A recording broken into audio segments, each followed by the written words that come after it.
Mas penin si YouTube channel subscribe hin boldoh si na bon savin nachung chiwa kipa tho kahin phong ima pau chao hit si YouTube channel la Foto contest si boldoh chu to hi reserved pan thai hitan chule numei ni le pasal kadang kilain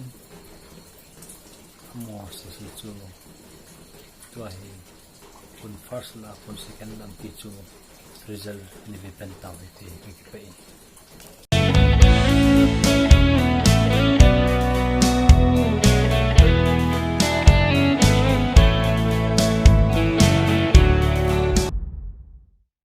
10, 9, 8, 7, 6, 5,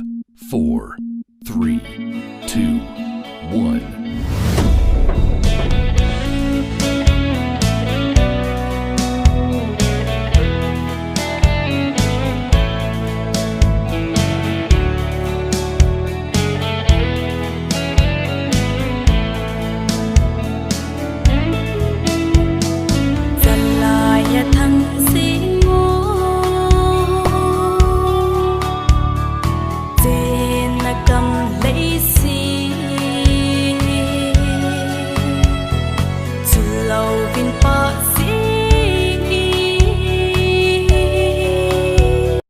Sule golang thong min thangin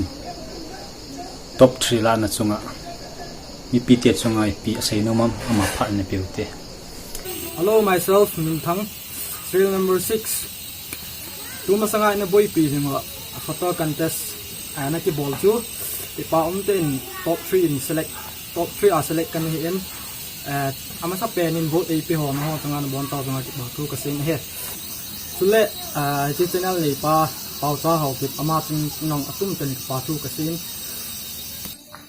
azai cha aman ta thil an gon he pa ta hen na khat la khat ga la ko na ga khe ton a hin sule ta chai na pena ka sei mom sule chi channel nei pa pau cha kip ama channel hi a subscribe lo lai hon ning sit ten an subscribe pi uti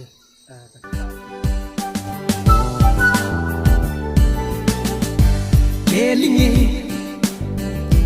Timlovin say inge kalung sit na hin ngai jing hin ngai zo say inge Timlovin kalung sit na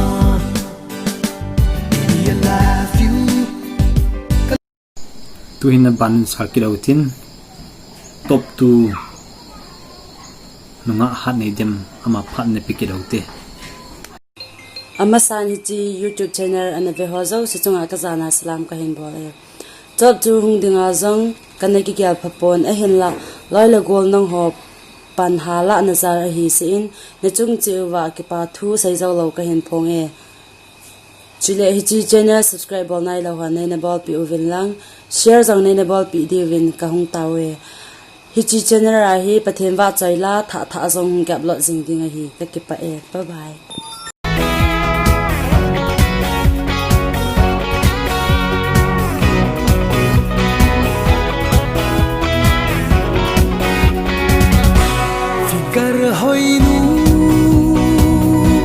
Figure hoinu nakoma thimthulel kanum mezi dingin to wana pong nanga amel hoita kim plus ma phat ne beauty Masapenin hitabanga phat pha apiu wa pa pathin chu thangwa in hunlang chile hitabang khan to macha na dinga Kuki khang tha photo contest symbol do upau cha hokip chunga ki pa thu kan phongi na hi tu chung photo contest final round 2020 traditional dress namjem a top wana kong the hi keizala hipon pathin nungsit na zala sopi loi le pai pha epi zala hi katino me avot nan lata ehin pi jouse chunga pathinin khathena bu ahan lang ki pa thu sangta ka him phonge